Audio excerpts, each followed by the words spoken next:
Hello, আসসালামু আলাইকুম everyone. কী অবস্থা সকলের? আশা করি আপনারা সবাই ভালো আছেন। আমিও আলহামদুলিল্লাহ ভালো আছি। তো আজকের স্পেশাল ভিডিওতে সবাইকে স্বাগতম। তো পুরোটা ভিডিও দেখতে হলে স্কিপ করা যাবে না। তো চলেন কি করি দেখা যাক। এই যে আমার নতুন বাসায় যাব, প্রস্তুতি চলতেছে, সব কিছু অলরেডি গোছানো ডান, আরও কিছু রয়েছে। তো সেরে ফেলবো, সমস্যা নেই। আপনারা দোয়া করবেন, পাশে থাকবেন, এটাই। তো আপনার পাশে থাকলে ইনশাল্লাহ সব কিছু হয়ে যাবে। তো এই যে আমার বড় ছেলেটা দেখেন বারান্দায় বসে বসে চিন্তা করতেছে সে কীভাবে দুষ্টামিটা করবে বা কী করা যায়, মানে মাথার মধ্যে সব দুষ্টামি বুদ্ধি আনে যায় কী করা যায়। তো যাই হোক, আমার বোন ফোন দিছিল, সে নাকি আসবে, আমার বোনের ছেলে মেয়েরা। তো আমি সব কিছু গুছিয়ে ফেলছি, এখন ওদেরকে কীভাবে কী করব সেটাই ভাবতেছি।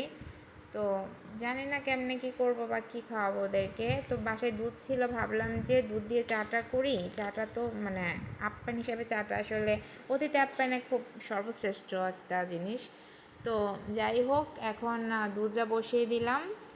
দুধটা জাল হলে, সুন্দর করে জাল হলে দেন এটার মধ্যে আমি চাপাতি দিয়ে আমি চাটা সুন্দর করে চাটা করব। তারপরে বাবুকে আমার বড় ছেলেটাকে পাঠিয়ে দিলাম বাজারে একটু বাজার সাজার করার জন্য। তো দেখি ছোট ছেলেটা কি করতেছে। তো ওই যে দেখেন কি করতেছে, তার দুষ্টামি সে করতেছে। আমার ছেলেটা অলরেডি মনে হয় চলে আসছে। তো দেখি দরজা খুলে কে আসছে দেখি। তো এই যে বললাম না, আমার বড় ছেলেটা মাশাল্লাহ যা যা নাই সব কিছু বলছি মাশাল্লাহ নিয়ে আসছে।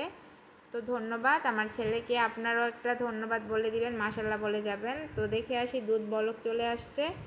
এখন দুধটা বলক চলে আসছে, এখন দুধের মধ্যে আমি চাপাতিটা দিয়ে চাটাকে সুন্দরভাবে কুক করে নিব। ঠিক আছে, এখন পরিমাণ মতো চাপাতি দিয়ে দিলাম। তো চাটা একটু বেশি করেই করলাম, আসলে চাটা আমারও ভালো লাগে, আমার বাচ্চাদেরও ভালো লাগে। বিশেষ করে দুধ চাটা এরা খুবই ভালোবাসে। আমি অবশ্য রং চাটা ভালো লাগে, বাট ওদের জন্য তো দুধ চাটা খেতে হয়। বাট আমারও ভালো লাগে, ভালো লাগে না যে তা বলবো না, আমারও ভালো লাগে। তো যাই হোক, চুলার আঁচটাকে একটু কমিয়ে দেখি ছেলেটা কি আনলো। যা যা লিখে দিয়েছিলাম সব আনছে কি না। এই যে দরজাটা খোলা রেখে চলে আসছে ভিতরে। যাই হোক, ব্যাপার না। তো দেখি ও কি আনলো। তো ছোটো মানুষ যে বাজার করছে বা দোকান থেকে নিয়ে আসছে, এটাই আলহামদুলিল্লাহ। ওই যে লিখে দিছিলাম, তো দোকানদার আবার লিখে দিয়ে দিছে যে যা যা আনছি। ঠিক আছে, তো আমি এটা থেকে বকে আনি, মাস শেষে আমি ওনাকে পেড করে দিই টাকা। তো দেখি কি আনছে। ও আনছে হচ্ছে, আমি ওকে চানাচুরের প্যাকেটের কথা বলছিলাম যে চানাচুরটা দিব, নুডলসটা করে দিব আর চাটা দিব, বাস। এটা তো মানে উপস্থিতির মধ্যে যা আছে, এটা তো আর আমি আসলে নতুন করে কিছু করতে পারবো না, যেহেতু হঠাৎ করে আমাকে জানাইছে আর আমিও সব কিছু গুছগাছ করে রাখছি, আমি বাসায় চলে যাব।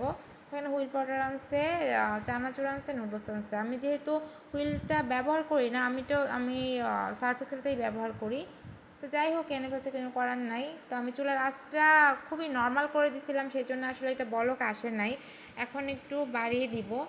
তো এই যে আমার হাতের কাছে এই খুন্তিটাই পেলাম, বড় একটা খুন্তি। আমি আসলে সব গুছিয়ে ফেলছি, তো সেজন্য হাতের কাছে যা পেলাম সেটাই নিয়ে আসছি।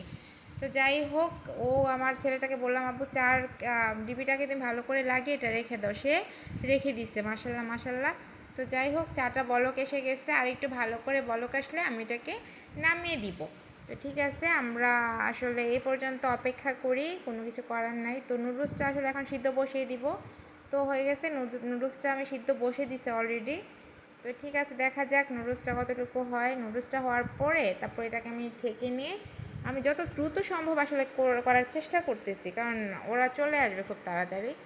তো যাই হোক, নুডলসটা একটু সিদ্ধ হোক। নুডলসটা সিদ্ধ হতে হতে আমরা অপেক্ষা করব কিছুক্ষণ। ভালো করে আসলে না হলে এটা মজাটা হবে না বা টেস্টটা আসবে না। তো যাই হোক, আমি ডিমটা ভেজে নিয়েছি অফ ক্যামেরায়। ডিমটা আর পেঁয়াজটা ভেজে নিচ্ছি অফ ক্যামেরায়, কারণ আমার দেরি হয়ে যাবে। তো বাকিটা মানে স্কিপ করার জন্য আন্তরিকভাবে দুঃখিত। তো এটার মধ্যে চাট মশলা আমি আস্তে আস্তে দিয়ে দিচ্ছি। চাট মশলাটা আসলে একটু কুক না হলে আমার কাছে ভালো লাগে না, একটা কাঁচা কাঁচা গন্ধ লাগে। ঠিক আছে, তো চাট মশলাটা আমি আস্তে আস্তে দিচ্ছি। চাট মশলাটা যখন ডিমটার মধ্যে আমি দিব, তখন আসলে যখন একটু রান্না হবে তখন এটার থেকে স্যান্ডটা খুব ভালো করেই আসবে। ঠিক আছে, তো এই যে আমার চাট মশলা আমি আস্তে আস্তে করে দিচ্ছি, যেন এটা পড়ে না যায় সুন্দরভাবে। চুলার আঁচটা মিডিয়াম টু একদম লো হিটে আমি রান্না করব। রান্না করে এখন আমি নুডলসটাকে দিয়ে দিচ্ছি। নুডলসটাকে আস্তে করে দিব, এটাকে একদম নর্মাল হিটে আমি রান্না করব, না হলে হবে কি এটা আসলে লেগে যাবে, মানে কড়াইয়ের এর মধ্যে পাতিলের নিচে লেগে যাবে, তো লেগে গেলে হবে কি এটা টেস্টটা চলে যাবে। তো একটু আস্তে ধীরে রান্না করতে হবে।